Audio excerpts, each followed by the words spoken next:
عليكم. هزوا الفلاون. اليوم ندير لكم صابلي، نوع من الصابلي نديروه نطبعوه بالطبع. صابلي 5 ملاعق.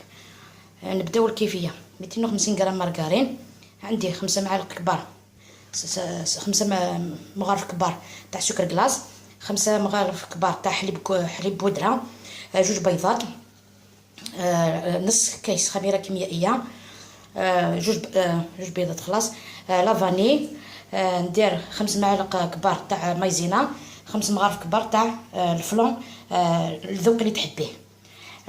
نديرو المقادير مع بعض، نلموها بالفرينه وبعد نوليو تشوفوا كيفاش نطبعوها. اللي فيه فوالا لاباط تاع الصابلي تاع 5 ملاعق كيفاش جات. ما ديروهاش بزاف الفرينه باش ما تجيش قصحه. فوالا نوزنو دي بول تاع 25 غرام، نديروهم في هذا المول.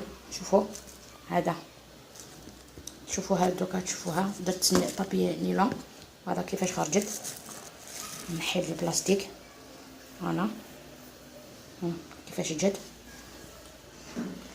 هذا هو المول. قلب. فوالا نكملوا الطريقه بعد نشوفوا التزيين. ولا لاغوص تاع الفلون كيفاش جات. الفلون مع حليب مجفف. بعد ما طابوا درت عليهم سكر كلاص مع كونفيتور. قعدت لي شويه شوكولا، درت ديكور هكذا عشوائيه من فوق. ان شاء الله تعجبكم الطريقه. اون بليس يجي يذوب في الفم.